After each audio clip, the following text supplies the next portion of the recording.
Welcome to my channel. Today I'm going to be reading from the r/no sleep subreddit. So let's jump into it. One night when I was maybe 10 or 12, I had trouble falling asleep. I remember lying in bed staring at the ceiling for what felt like hours. My bedroom was the entire top floor of our house. My bed and such being on the left side and storage closets and a play area on the right. It was very much a kid's room, even though I was nearing my teenage years. I have two brothers who both slept in the pull-out beds that were underneath bunk beds against the far wall on the left side of the room. It was probably around 4 a.m. I was lying in bed staring at the ceiling, trying to come up with any random thought to distract myself and fall asleep, when I heard a noise from the other side of the room. At first I thought nothing of it, writing it off as one of my brothers making some sort of midnight snack or getting a drink of water. You know, being a kid and all. But then I saw something out of the corner of my eye that made me turn my head quickly. Sitting just outside of one of the storage closet doors was our rocking horse. It was rocking slowly back and forth, and it was empty. I remember the rocking horse from when I was younger. I'd sit on it and ride it around the house, but I haven't touched it in years.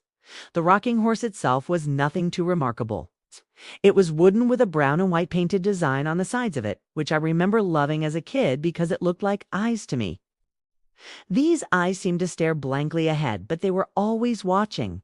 Whenever I passed by the closet where the rocking horse was kept, I would always try to catch a glimpse of those eyes in the darkness, half expecting them to lunge at me or something. They never did. But seeing them now, all grown up and out of the corner of my eye, was kind of freaky.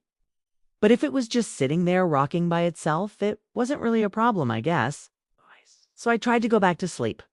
That's when I started to hear chains dragging metal moans. I turned my head back to the rocking horse and saw it starting to rock its way halfway across the room. I watched in disbelief as it moved from the closet door all the way across the room and stopped dead under the ceiling light.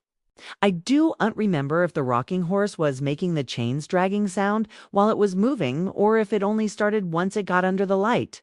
But either way, it was terrifying.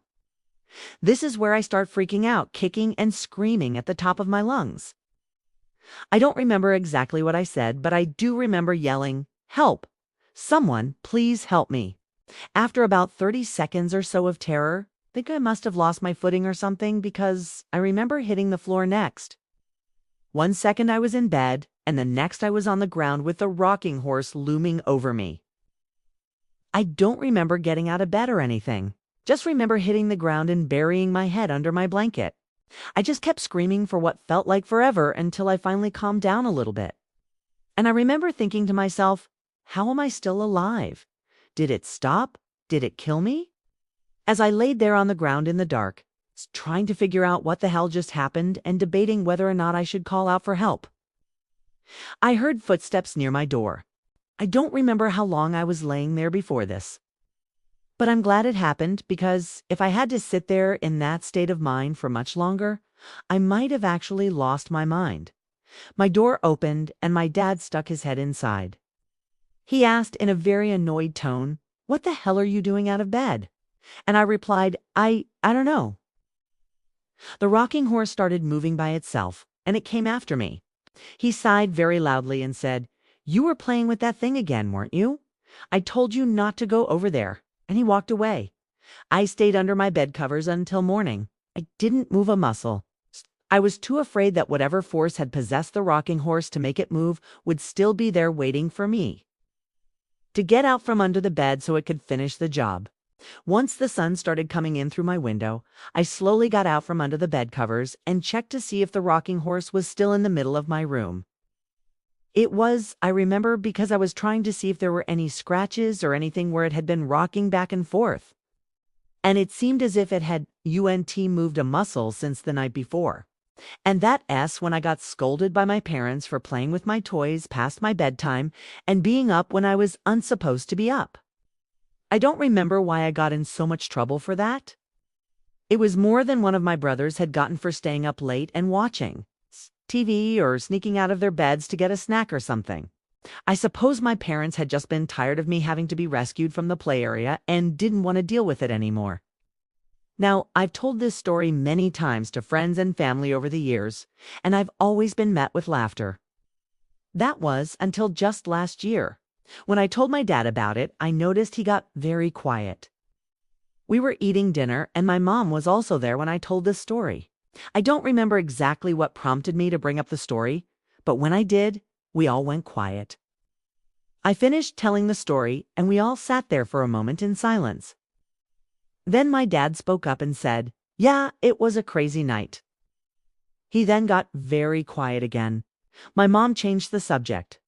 Maybe he was just being weird or something, but I noticed my mom and dad have both become a lot more reserved when it comes to talking about this incident. It's almost as if they're hiding something.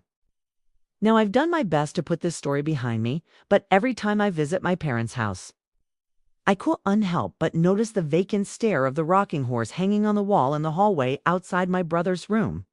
I've always loved and hated that thing, and I don't think that will ever change. Thank you for listening to my story about the rocking horse. If you liked it, please consider subscribing and joining our growing community. Also, if you have a scary story you'd like to share, there's a link in the description to our submission guidelines. There you can learn how to send us your story so it can be read on our channel. I'll see you next time.